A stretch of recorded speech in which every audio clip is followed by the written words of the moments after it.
if you get signed by the WWE, you're probably going to go to their developmental school up in Florida, and you got to start off with what they offer you. If you're in their hands just in the beginning, you're not going to negotiate. If you are, you're either stupid or smart. I don't know which one, man. And at that point, they're probably not even thinking about merch. They're just seeing if you got enough what it takes in their eyes to make it to a level of like WWE, like Raw or SmackDown. How much choreographing occurs prior to the actual match in front of a live audience? Well, if you would have asked me this 20 years ago, I would have not answered it. But nowadays, I think, everyone knows.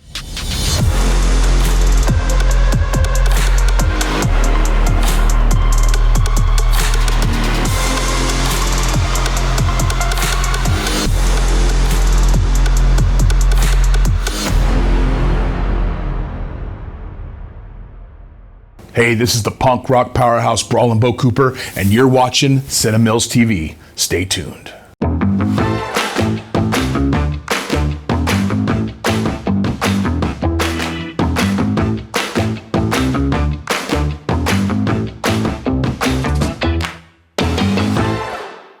We got Brawlin Bo Cooper, the punk rock powerhouse. Thank you so much for coming through. It's a pleasure to be here. Thank you for having me. Yeah, it's nice to have you, Bo, and you've lived quite a life, man. It all started way back being raised by actor Bobby Cooper. Yeah, I mean, my dad, he was in and out of my life, a little bit. He was living that celebrity lifestyle from the get-go. I was raised by my mom and grandma more so. They always took good care of me. My pops was more of a friend that would come in and out. We had good times, but I didn't really know him as a father. And may he rest in peace. I know you recently lost your father. Rest in peace, Bobby Cooper. But he was the lawyer in Alpha Dog. He was on 2.5 Men. And he was just a neat guy from what we've heard. He used to hang out with Charlie Sheen, Sean Penn. All the A-listers, my man. All of them knew him. All of them knew him, whether it was from his gambling days of poker, whether it was just him, being at a bar or a social event, all the A-listers knew him, Jack Nicholson, Sean Penn, Charlie, Robin Wright, Emile Hirsch. Those are just to name a few of some of the ones I met through him, being around him. Right. And he made a decent living. He wasn't an A-list guy, but he was a working actor, as we say in Hollywood. I think most of his money that he, lived off of either came from a hot-looking broad that he would, spoon it up with, or he would make some money doing bookie work or gambling. Acting pays, but he was never like a top celebrity, but he got by. And you mentioned you grew up spoiled by your grandparents. Right. They loved you so much. And grandma and mom. But you were kind of the male in the household, so you kind of bulldogged everybody. Oh yeah, no one's gonna wake me up and tell me to go to school. I rebelled against that my whole childhood, and I said, hey, I'll do what I want. I'll wake up when I want, and not in a mean way. I just said, hey, I'm not going to school today, Mom. What are you gonna do about it? And you were always a pretty big guy, right? I mean, when I was born, I think I was like 9 pounds.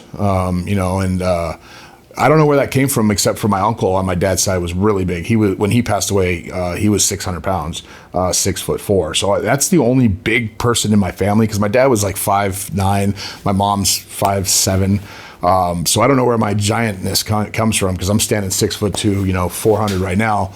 But when I was growing up in high school, well, I guess you would say when I was growing up, I was about 5'9", 240. And like most of us, you grew up watching WWE. WWF at the time. Yeah. And that was something that I took a liking to at a very young age.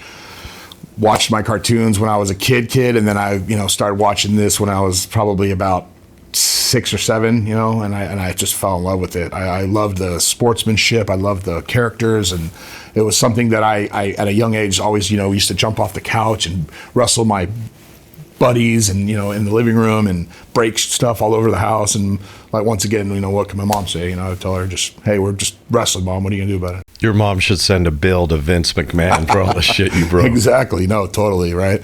But yeah, I used to go to the live events all the time when they came out here to the LA Sports Arena and Long Beach Convention Center and stuff like that. And my mom, used to take me because I said, hey, I really want to do this and, go be a part of that one day. And she said, oh, well, let's just take you to the shows and see it up close. You'll grow out of it. You'll grow out of it, right? I never did. I remember going to the LA Sports Arena one time and getting there real early, and all the wrestlers were walking in with their bags, and I said, hey, I want an autograph. And, they would either blow me off or come by and be real cool. Well, one in particular His name was Louis Spicoli. He was an enhancement guy, pretty much at the time like a jobber. I don't know if you know the word out there. They would hire these local guys to make the bigger stars look good, you know. And he came up to me and I said, hey, I want to be like you one day. And he looked at my mom and he said, if your kid's serious, here's a number to call when he's older. So he gave me the phone number to this wrestling school out in the San Bernardino area called the School of Hard Knocks.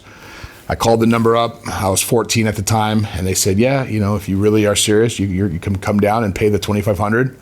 My mom and me drove down there, and I got there, and I looked at the ring, and I was starstruck, and I signed the contract of liability issues and said, hey, let's start. And my mom paid the money, and I started training at 14 and had my first match at 17. Hook, line, and sinker. You were hooked in the sport. Yeah, even though I was getting my ass kicked by, you know, older dudes that were muscle heads and throwing me around, because I was just a kid, you know, but I was living in a man's world because, you know, pro wrestling ain't no joke. And for them to see a kid that was so young to come into their world, they wanted to make sure that I was serious. And I kept just coming back, whether I was hurt, you know, bruised ribs, concussion, you know, and they weren't trying to kill me, but they let me know that, hey, if you're going to be in here with us, you know, you're going to either take what we give you and shut the hell up, or you're going to never come back. And you had to earn your way in. Oh, yeah. It took me 2 years to get my first professional match, you know. Right. I mean, nowadays, guys are getting trained for 4 to 3 months and getting thrown out there, you know. So right. I don't know if that was more of a thing where my trainer saw something in me, or I was the drizzling shits, and he just said, hey, you need more work. So I still question that. And when did you come up with the Brawlin Bo Cooper? Was that your first kind of character? No, I had a character when I first started because I had long blonde hair at the time and I had a baby face. And my trainer put me under a hood, like a mask, like a dark black mask. I wore all black and I had this Western gimmick like a hangman, and I was called the American Hangman. So that was just to protect me, you know, in case I screwed up or if I messed up out there, I wouldn't look bad being a, you know, protege of the school. And I would have enough safety to not kill my character off right away if I screwed up. So they put me under a hood to get some experience for about 2 years. And then when I was done with them, well, they said, hey, no more hood. They just said, hey, you got to come up with a name. And I said, what about like, because at the time I was living in Palmdale, and they used to run TV tapings at this place called K-Pal Studios, which is gone now, but the Antelope Valley. I said, well, I'm the hometown hero. I want to be like a good guy, and I want to get my friends to come. So why don't you call me the AV Brawler? And they said, okay, only for here. And they said, well, you got to come up with something else if we travel or we go to other cities. I said, what about the Brawler? And they said, nah. I said, well, how about Brawlin Bo? And they said, yep, that's it, Brawlin Bo Cooper. And, you know, the School of Hard Knocks is a legendary, you know, basically a trial ground for, are you really serious about this kind of thing? The School of Hard Knocks has produced a lot of famous wrestlers. You know, to this day, you know, we've had guys that have signed through WWE and WCW. But yeah, that is one of the best wrestling schools in the world. If you're looking to be serious about getting into professional wrestling, that is the definite school to go do. It's out in San Bernardino. So give us some names that have passed through the school. Oh, man, you know, you got Rico Constantino, you got Louis Spicoli, who got big at one point. He joined the NWO right before he passed away. Chris Jericho stopped by and trained. You know, you got the Godfather has stopped by and trained, and, you know, RVD has stopped by and trained. You know, any guys that were around that came to the, you know, the California area would go there and train on their, you know, in between shows. Did you see Snuka there? No, but I actually wrestled Jimmy Snuka, God rest his soul. Did you? Yeah, I was about 23, 24. I went up to Arizona and I got to work with the legend himself, Jimmy Snuka. And I'll tell you a funny story real quick. That was one of the worst painful moves I've taken was his splash. And he said, brother, just do me a favor, sit up, brother. And I come down and you okay. So I did what he said, but when he came crashing down, I was like, oh, thank you, Mr. Snuka. Oh, but it was an honor to be in that ring with a guy like him, you know. I mean, what a legend. What about the Tonga Kid? Tonga Kid, man, what a character. I love him, man. He's a great guy. Never shared the ring with him, but I've been on shows with him for many times. When you were a youngster and you were watching WWF at the time, which is now WWE, what were your top 3 guys that you just... As a kid? Yeah. Warrior was number 1, Ultimate Warrior. I loved Bam Bam Bigelow, you know, because it kind of reminded me of me because I was a big kid. And probably when I was a kid, I would have to say Undertaker. What about Randy Macho Man? I always hated his guts because he was always trying to, beat up my guy, Warrior Hogan, I mean, so what a terrific wrestler he was. I mean, he had one of the best careers ever. God rest his soul too, but Macho Man was Macho Man, man. I mean, I respect him, but he was never one of my favorites growing up. The El Dorado was to get to the WWF, WWE. Tell us about some of the minor leagues of the kind of tier 2 leagues that were around. When I started, I was pretty much stuck to Empire Wrestling Federation because I wanted to learn so much from my home territory before I started traveling a little bit. And then once I did, my first tour, they kind of like threw me to the wolves. And they said, well, not throw me to the wolves. They said, hey, you're ready now, kid. They let me go from the nest, basically. So I went on this big tour up north. It was like 6 shows. We went to like Wairika, Eureka, Oregon, Washington. And it was with Honky Tonk Man, Doink the Clown, Tom Brandy, Bushwhackers, Greg Valentine. So all these legends. And then there was a guy like me that was like, okay, I'm like 4 years in the business now, but I'm still green and I want to learn off these guys. So I got to learn a lot by wrestling the Honky Tonk Man on every show up there. And I just got to, listen to what he had to teach me on the road and also in the ring. So they laced your shoes up, but you mentioned it's kind of like the analogy of a big rap act and the person that opens up for them. Of course, you get to build your brand off those off that exposure. Right. And were you able to get a little traction and a fan base going? Oh yeah. Once, because what the way I looked at it is, once I wrestled for a promotion, now it's time for me to rank up in that promotion, win a title per se. And then once you win the title for that promotion, you move on to the next and rank up and rank up. It takes a long time, to get your name out there because you want, rankings that come out in magazines to have your name, your name. And that's where you get noticed by a bigger federation, is by word of mouth or by having a bigger federation look at you and send one of their talent scouts out, which I did get that. I was wrestling in Bakersfield and Bruce Pritchard from WWE came down to see me and 2 other guys because he kept hearing good things. So technically I had a WWE tryout match in front of him. He gave me some pointers and said, hey, you did really good out there, but just keep contacting us and we could see what we can do. So tell us about Bruce Pritchard and his significance in the industry, the wrestling industry. Well, Bruce Pritchard, he was Brother Love. He was a legend. He had a character growing up in the 80s, like a preacher gimmick, but what a great, terrific guy when it came to seeing talent for what it is. He would always be Vince's like right-hand man. He would always be the one that would have Vince's ear. Even though I never got to be under the big lights and wrestle for WWE, getting the chance to work in front of such a guy that would say, hey, this guy's ready or not, was an honor and a pleasure. Right. What would you say the shelf life is for a pro wrestler? Well, man, I'm 44 years old and I'm 26 years deep. I retired about a year and a half ago when I found out I was going to have my daughter. My body's shot, broken, but if an opportunity came right now and it was, a good platform that I felt that, I would have fun at again or make some good money, I would do it right now. Really? But, it would my wife would kill me, but. You mentioned your L4, L5 are basically fused together, They right? told me when I was 27 years old, because I kept having horrible back pain and, I said, hey, something's wrong. And I got an MRI and they said, hey, your L4 and L5 discs are pretty much bone to bone gone. So that's from, bumping and landing so many times on my butt or on my back, just compression. So my back is screwed up really bad. I broke my hip in 2012. I came off the apron onto a guy, and the way I used to land was to make it look like I'm killing the dude, obviously, because if I landed full force, I would kill the guy. But I would land on my feet first and then go right down to my knees to it where I would land on the guy. Well, I landed on my knees and it just crushed.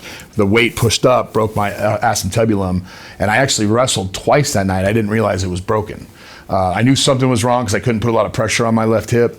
But I continued my match with that gentleman, and then afterwards we had another battle royal type match, and I went out there limping, thought it was just a pulled muscle or something, until I went the next day to the emergency room. They said, yeah, you actually broke your hip. For those that have never been on a wrestling canvas, is it a hard surface or is there a little give to it? I mean, you got plywood, and then you got maybe one spring. Some rings don't even have a spring. It's just the plywood that gives a little bit of a give, but you're bumping on straight wood, dude. And then there's a little bit of canvas padding. So anyone that thinks that pro wrestling doesn't hurt, I would love to see them take one fall on their back, without being trained first, and see how they feel afterwards. No, it's a brutal sport. There's no doubt about it. And WWE, what I've learned, is even harder of a ring than some of these independent rings, because what they have is canvas under canvas under canvas, because they'll swap out the canvases, you know, for different TV tapings or different shows that they're recording. So you got no give to the spring or the wood, because it'll just land on that canvas and wood.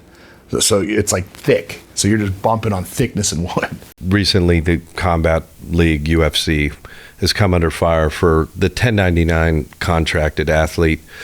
You were 1099, meaning you were never a full employee of any promotion. And it was kind of like, hey, come with your skills and good luck to you, bro. Hot dog, handshake, and a couple bucks here to get home, and maybe enough money to get a room. You can't make a living off pro wrestling unless you get a big contract nowadays, right? Or always, because you could wrestle all over the world in big arenas if you're lucky enough to. You can wrestle legends or talents, you know, that has been seen on TV that are no longer on TV. You'll never get a contract. It's just, you do it for the passion, you do it for the love of the wrestling business, which is basically I did. It's something that I don't regret doing in my life. I just wish it would have paid off more financially, because it was chasing a dream up until the point where I kept scratching and clawing and wanting it so bad.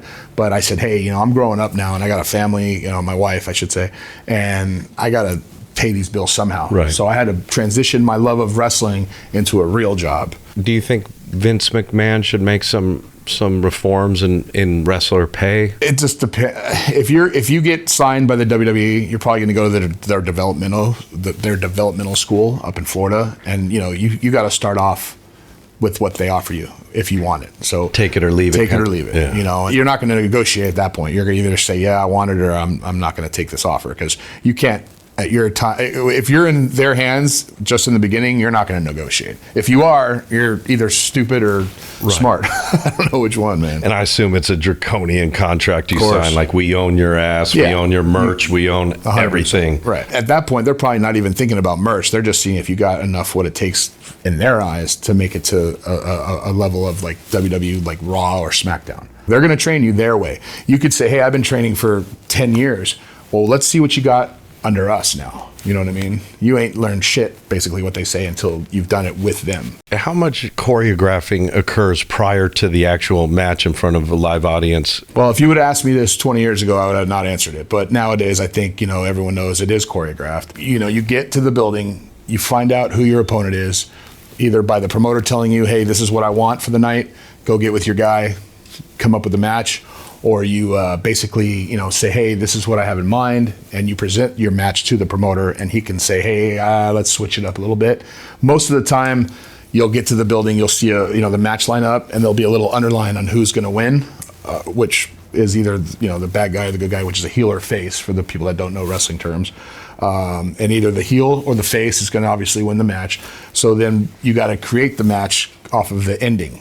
You know, I always went backwards. I always say, okay, well, if I'm going over, I'm winning. This is my move. This is what I want to do. Let's build it from the end towards the front now. So we would come up with what he would want to do, and then we would put it all together, remember it, and go out there and put on a show. I'm going to put the World Party Championship on the line tonight. Who wants to see that? I don't think you got what it takes, bro. I don't know who the hell you think you're pushing around talking to you like that. I'm the punk rock powerhouse, and this is my fucking ring for you.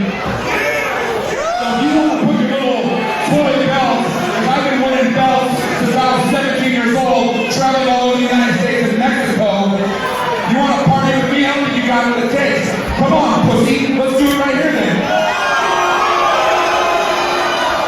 Let's go. Fuck off.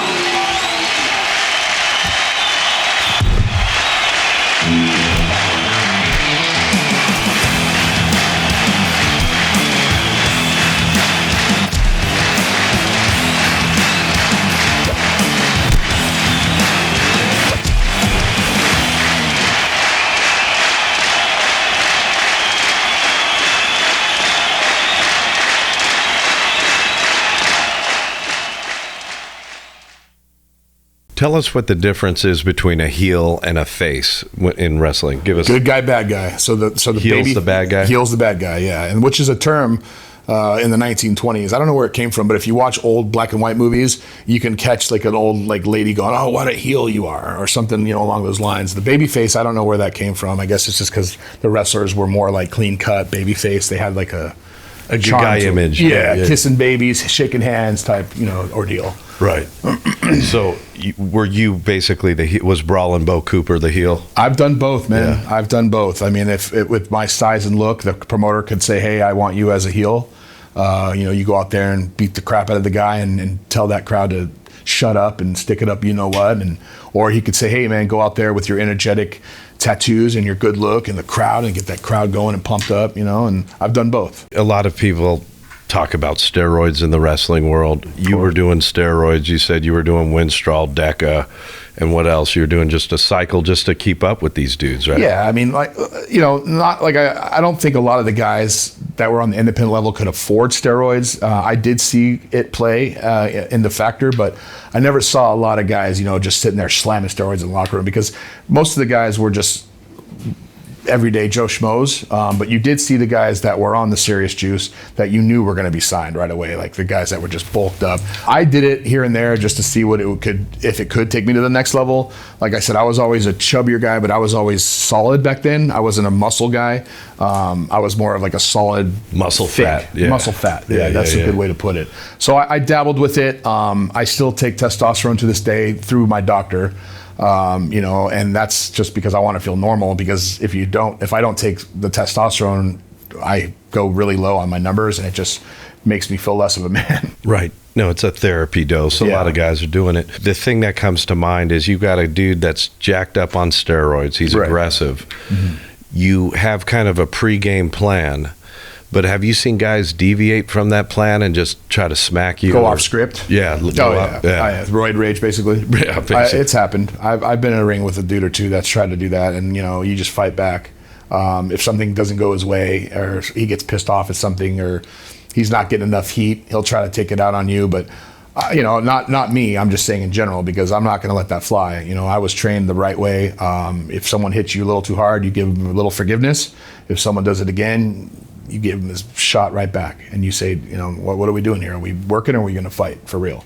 But I have seen guys, come back from the locker room pissed off at something and just start punching holes and throwing their chairs around, and I just laugh at them. I'm like, oh, what is that going to do, bro? Now you are not going to get paid because you just destroyed the YMCA that we're working at, and they're going to come back to the promoter and say, your boy better pay this, or you're never going to work here again, and that he has to give up his $50 or whatever he made for the night on top of that, Right. When you see guys hitting each other with chairs, are those chairs fake, or are those Absolutely not, man. I've had more I've had over probably 7 concussions in my lifetime out of 26 years, and my personal, pride was the chair. I loved hitting guys with chairs. I'm a hard hitter, but at the same time, I'm not going to crack your skull open to where you have to go to the hospital, but I'm going to give you a good chair shot to where I hit you, you're okay, but at the same time, the crowd's going to say, holy shit, that guy just killed him. But that's just the way I know how to do it the proper way, where I come full force, and the last second, I let it go for a second, I slide it down, boom. My trainer told me, Jesse Hernandez, he's a world-renowned WWE referee / luchador / promoter, legend in the business. He told me that I had one of the best chair shots I've ever given. Him. Did the School of Hard Knocks teach you the proper chair shot, or is that something you just learned? He always said, hey, don't hit him with the upside down where the bar is, just hit him flat. So that's basically all they taught me. But I mean, I had to learn it on my own, but I knew, like I said, I knew how to hit where it would make myself look good.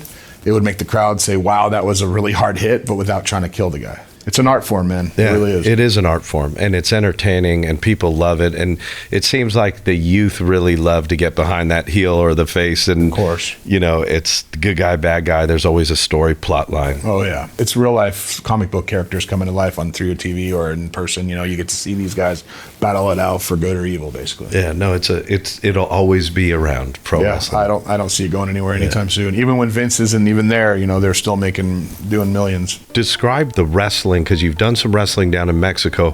Describe the difference in the Mexican techniques. And oh, it's a whole nother world. I mean, you got to learn the lucha libre style.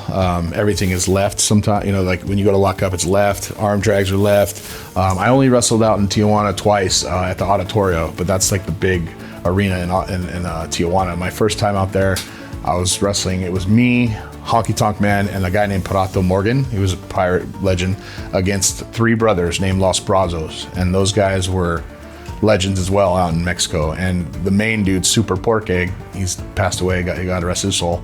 He was a big, plump, fat Mexican guy, man. But he was so funny in the ring because, like, he would make me laugh even though you're not supposed to laugh. And I didn't understand, I didn't speak Spanish at the time. But at the same time, he go, "You okay, amigo? You okay?" And I go, "Yeah, I'm okay." And he like pretend like he farted on me, and just to make me laugh, because I was green too. I went out there when I was like 22, But what an atmosphere! I mean, they hate you if you're a gringo. Yeah, man. I mean, I remember they were throwing Corona bottles at me, and I had to like literally cover my head walking to the back. Leaving there, I had to put a mask on because if I would have left there with just my face showing, I would have gotten probably fucked up, The Mexican tradition of lucha libre is like the biggest thing to them out there in Mexico City, in the Tijuana area and everywhere. No, that's awesome, man. Life after wrestling, you mentioned you did a lot of security work, bouncing, bodyguarding. I had no other choice, man. I was huge. You were just a big... I had to get some sort of paycheck, man. So I did a lot of bars and a lot of nightclubs, a lot of private security events, and a little bit of bodyguarding here and there. Being a fan of horror, you end up clicking up with Trick or Treat Studios, right? Oh, yeah. Tell us what your favorite horror movies are of all time. I'll give you my top 3. So I would say Halloween 1978, Michael Myers tattooed right there on me. The whole franchise of Halloween, even part 3. I love part 3, which a lot of people say they don't like part 3 because Myers wasn't even in the picture. That movie, Halloween 3, revolves around the tradition of Halloween and the warlock side of it, and how like this Irish warlock has come to America. He has a mask factory and he plants these little chips in all these masks and makes a commercial come on, and when all the kids watch it, their heads melt. So I mean, when I was a kid watching that, I thought this is a stupid movie because I didn't understand it, because Michael Myers isn't in it, so it's not scary. But when I was an adult and I watched that film, it was amazing. So I would say Halloween 1, Halloween 3, and Texas Chainsaw Massacre Part 2. Why Part 2? You just like the It was the one I grew up on, and that was on HBO one night, and I watched it, and I loved the blood and guts and the gore and the soundtrack, Oingo Boingo playing, where some guy's getting his head chopped in half, and there's a little bit of comedy aspect to it too. Leatherface meets a chick, and he tries to like totally take her butt with the chainsaw. I mean, it's just wild and crazy. And here's me at 12 years old watching this, going, "This is the best shit I've ever seen in my life," But the passion that I have for the horror industry has actually made me have a career out of it, because I'd go to all these conventions, kind of like I did with wrestling. I would show up to the live shows, and now they have all these conventions all over, California or wherever, all over the world. And I would just go as a fan. Me and the wifey would go down for the weekend and just be around my hobby. It's kind of like what's the comic book? Comic-Con. Comic-Con, right. Comic-Con for horror. You mentioned the Michael Myers mask is one of the hottest selling masks of all time. What's the story behind Michael Myers and that mask? Who was Michael Myers? So in 1978, director John Carpenter wrote a little movie called Halloween. It was supposed to be called The Babysitter Murders at first, but Halloween was what the name they went with.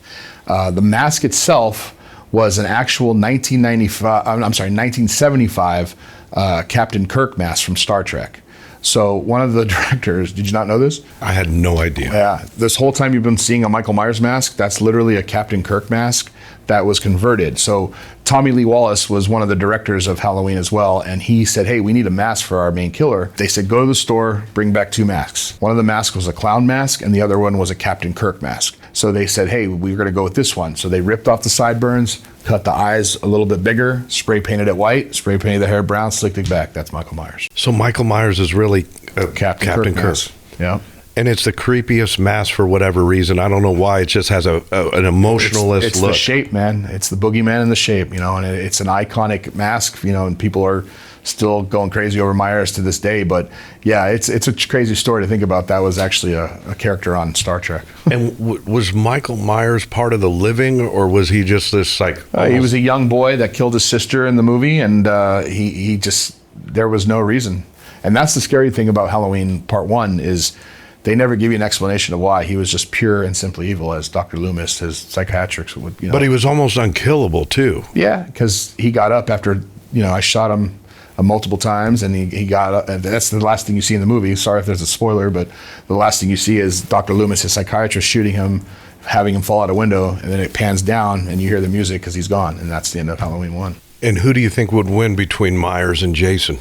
I'm a Myers guy. I'm a Myers guy. You know, I mean, Jason's badass too, but I mean, I have Jason tattooed on my neck. But yeah, I would say Michael Myers. What about Freddy Krueger? Where does he rank in? Freddy's a legend, bro, but you know, he's in your dreams. He's more psychological. He'll kill you in your sleep, which is terrifying. He'll get in your head. He'll get in your head and play mind tricks and, you know, claw you up with those claws. But if you put all three of them, I think Myers would definitely win. And remember Pinhead? Oh yeah, demons to some, angels to others. Love Pinhead, bro. That movie was, you know, a scary flick, you know, in its own right, because you just had these crazy demonic creatures that are coming out with, you know, from hell basically, and just terrorizing some poor chick because she opened up the box, you know. I mean, right. Yeah, I met Doug Bradley. He's a sweetheart of a guy, Pinhead. So, what horror films are coming online that you're excited about? Anything? Terrifier Part 3 is coming out. If you're not familiar with Terrifier, I suggest watching it because that's a crazy, brutal, sick, twisted clown named Art. Yeah, that clown is freaky. You familiar with it? Yeah. It's Part 2 actually got shown in theaters, and me and the old lady went to watch it, and people were leaving because it's so brutal, and I loved it. I was like, man, give me more of this, you know. Yeah, no, I heard that people were passing out in the theater. It was just too much. You know, but it's so over the top gory that I think it's like, it's funny to me. Not people getting killed is funny, but the fact that it's in the way they're doing it, you know, because he'll chop off some chick's arm, have it bleed all over the room. She's sitting there, you know, twitching, and then 5 seconds later, you know, he comes running in with salt and laughing at her and putting on her arm. You know, it's just, I mean, it's just crazy. It's just crazy. What about, do you think Terrifier is more violent than Saw? The Saw series? Saw, yeah, because Saw's more of like an entrapment, and if you don't pick the right answer, you're going to get something bad happen to you where it's, you know, can kill you. This is an intentional kill to where he's going to cut you in half hanging from a meat hook, you know, from the groin down, you know. That's crazy. Now, does your wife share the same love for horror and wrestling you do? She had no choice. I mean, she had to. But I think she enjoys some horror movies. Yeah, she loves The Exorcist. I mean, that's her all-time favorite. If you had to ask her, probably The Exorcist. Or she likes Halloween witchy movies, so like Hocus Pocus, which isn't a horror movie. That's more Disney. But I like Hocus Pocus, too. I'm a Halloween guy. But she loves Poltergeist. You know, she loves, like, she's more of supernatural, like, spirit realm type of a watcher. Paranormal stuff. Yeah, I'm more blood and guts and gore. Bo, you know, how can our audience tap in with you? Like, if there's a youngster that wants to get into wrestling and wants a little guidance or anything to do with the horror genre, can our audience tap in? I would say if you're local, come to a Micromania wrestling show. It's the midget wrestling that I'm a part of now. My boy Billy Blade, he's the owner of the Micromania, and he's touring all over the United States, all over the world right now, putting on a show for midget wrestling. I know people might hate that word, but you know what? I've been around a lot of small people, and they don't mind the word. They don't give a shit. Whoever fucking gets offended by the word midget, you're barking up the wrong tree, because they're getting paid for that word, and that's what they call themselves. You know, it's nothing derogatory towards them, I don't believe. What is the politically correct term? You know, people say, "Oh, that word." I mean, my boy Billy has told me, you know, he's gotten shows canceled because people would call the venue up and say, "How dare you use the word midget on the marquee?" or "How dare you put a word midget on the flyers?" I'm going to call the city council and complain about your company, or because most of the shows that Micromania does, I'm a part of it. I host the show. I basically get out there and get the crowd hyped, and, you know, and sometimes announce the little guys or girls, I should say. But it's one of those things where people are just so sensitive nowadays, dude. And it's like, if you're gonna get upset over the word that has nothing to do with you, what well, that's the irony. The guy who called isn't a small person, right? No, but I would say if you really are inspiring to get into wrestling, come find me and we'll talk. I have a ring in my garage. I do private lessons. Do you? Okay. Yeah, I have a wrestling ring set up in my garage. It's basically my wife's laundromat, but, you know, hang the clothes on the ring. But I've done private lessons. I've taught, you know, guys and students to the right way of the business, and they actually have toured and gone on to do, you know, bigger and better things themselves. But, you know, it's one of those things where in the horror industry, if you're asking me, I would say just continue to network and go to the horror cons like I did. Monsterpalooza is a great place to start, you know, to get your love, whether you're a makeup artist or you're an actor or you're just a fan. Being around all three of those environmental things can definitely lead to bigger and better paths, you know. Do you see a lot of overlap in horror and wrestling? Yeah. I mean, yeah. Well, okay. So for instance, here's an example. There's a convention called CreepyCon. It's in Inland Empire coming up in September. They announced they're doing Lucha Libre out front. And I said, hey, I got to be a part of that somehow. So maybe Brawlin Bo might have a little bit of a return in the we got to ring. cover that. Yeah, that'll be fun. So that'll be fun. Yeah, but that's a crazy luchador style like of Mexican wrestling like we were talking about. But I hit up the promoter. I said, hey, you're crossing into my world now. We go way back a long time. And he said, well, if you want to be a part of it, we'll definitely get you involved somehow. Right. So. Brawlin Bo, shoot out your Instagram. Yeah, man. It's Brawlin Bo, BRAWLIN BO13. That's the Instagram. Bo, thanks so much for coming through, bro. Appreciate you, my friend.